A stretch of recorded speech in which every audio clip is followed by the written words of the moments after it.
A veces te explican y llegas a la conclusión de que todos hablan de la luz. No sé, vamos a ver si explicamos esto. Todos hablan de la luz. Y la luz, cuando estamos desencarnados, entramos en una vibración diferente.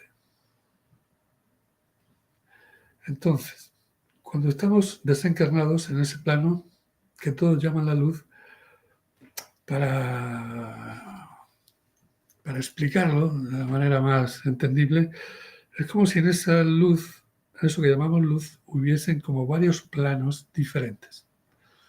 Es decir, que todo el mundo, o sea, todo el mundo que está en la luz, sí está en la luz, pero hay algunos que están con más luz que otros, podríamos decir, y quizás no sea correcto decirlo así. Es como si en la luz hubiesen distintos niveles. Sí, vamos a entenderlo así. Es decir, imagínate, ¿no? Que yo llego a la luz el día que deje mi cuerpo físico y estoy en el plano 2. Y cuando estoy en el plano 2, me doy cuenta que mi amigo Alfredo, tú, estás en el plano 5, mucho más elevado que yo. Bueno, ponme a mí en el plano 1 y a ti en el plano 2. Bueno, es igual, no te preocupes. Nada es lo que parece. Así que tú estás en el plano 5 y yo en el plano 2. Y yo, que veo a mi amigo Alfredo, digo, a mí me encantaría estar con Alfredo, ahí donde está Alfredo. Pero resulta que no puedo ir yo al plano 5. Pero Alfredo sí puede venir al plano 2 a visitarme. Y después, acabado, se vuelve a su sitio. Y entonces, ¿qué voy a hacer yo? Me voy a plantear lo siguiente: ¿qué tengo que hacer para estar con mi amigo Alfredo? Y la solución es seguir aprendiendo, seguir experimentando. ¿Cómo? Encarnándome otra vez. Y eligiendo una serie de experiencias por las cuales quiero pasar para ganar, digamos, los méritos suficientes para, cuando desencarne de ese nuevo cuerpo, poder acceder al plano 5. Así muy resumidamente.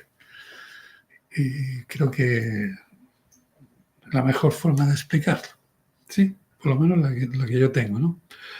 Y esto es así, y como volvemos a lo mismo, tienes tu libre albedrío, tú decides encarnar, decides qué experiencias vienes a vivir, ¿sí? Es decir, que decidimos nosotros la experiencia, el lugar, el acompañamiento de seres que nos van a rodear para generar esas experiencias. En fin, es una decisión consciente que después olvidamos y que podemos recordar en terapia regresiva. Sí, podemos revivir en terapia regresiva. En terapia regresiva Revivir, bien, has revive, dicho bien. Ujú. revive. Entonces, ¿qué pasa? Que si nos damos cuenta, en realidad, nada de lo que nos pasa en esta encarnación, pero absolutamente nada, es importante. Nada. Nada es importante. Por muy mal que lo pasemos, solamente son experiencias de las que hemos venido a aprender. Pero lo más es que esas experiencias las hemos elegido nosotros para poder superarlas y poder ganar esos méritos que necesitamos para ir a ese plano 5 donde está mi amigo Alfredo. ¿Me comprendes ahora? Sí, comprendido. Voy a pasarte otra pregunta, otra cuestión, otra manifestación, como quieras llamarla, desde México, creo que me llega, sí. Gracias por su plática, interesante, es Clau quien lo dice. Hace 6 meses mi esposo falleció siendo él fuerte, lo manifiesta así, y sano entre él y yo. Es decir, que él era, digamos que el contrafuerte de esa relación. Y yo o sea, su pregunta es ¿por qué tuve que vivir yo y él pues sufrió su pérdida? Es decir, que tenemos dos visiones, la del que se va a algún sitio, a esa dimensión de la que estamos intentando hablar, y el que se queda. ¿Cómo podemos conjugar todo eso para no temerle a la muerte, para saber que morir es solo un paso más, como tú estás defendiendo, y evidentemente evidenciando en todas tus consultas? Esa pregunta no tiene respuesta. No tiene respuesta lógica, no tiene respuesta racional. Es decir, mi esposo era el fuerte, era el sano, y va y se muere.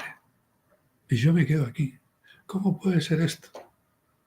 Es como esos padres que te preguntan, o sea, esos padres que tienen la desdicha de vivir la muerte de un hijo, ¿no? Y entonces entran en en esas fases del duelo, ¿no? Primero la negación, después entra en esa fase del porqué. Y eso es tormentoso, el porqué.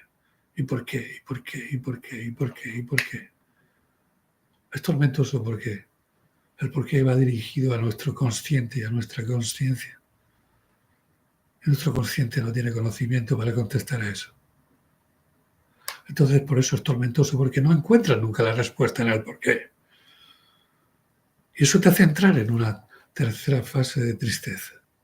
La tristeza que puede llevarte a una gran depresión.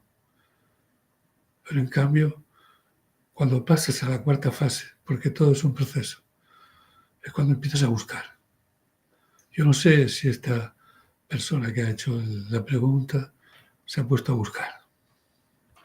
Y cuando te pones a buscar, vas a encontrar. Seguro que vas a encontrar. ¿Vas a encontrar una respuesta en la ciencia? Hoy por hoy no, porque la respuesta a todo esto está en el alma. Pero sí vas a encontrar evidencias de muchas personas que bien han revivido su muerte en vida pasada o han tenido una experiencia cercana a la muerte y te van a transmitir qué pasa después de la muerte. Eso sí lo vas a encontrar. Y cuando encuentras eso, entras en la fase del para qué. Porque el por qué no te lleva a ningún sitio, pero el para qué. El para qué te va a ayudar, ¿sí?, a vivir los años que te queden de vivir en este cuerpo, aun a pesar de la pérdida de tu esposo. ¿Sabes una cosa? Me dirijo directamente a la persona que ha hecho la pregunta. ¿Sabes una cosa? Te quiero decir que tu esposo siente lo que tú sientes. ¿Cómo crees tú que tu esposo, que era el fuerte, que era el sano, quiere que tú te sientas durante los años que te queden de estar en el cuerpo que ahora estás? ¿Sufriendo o feliz?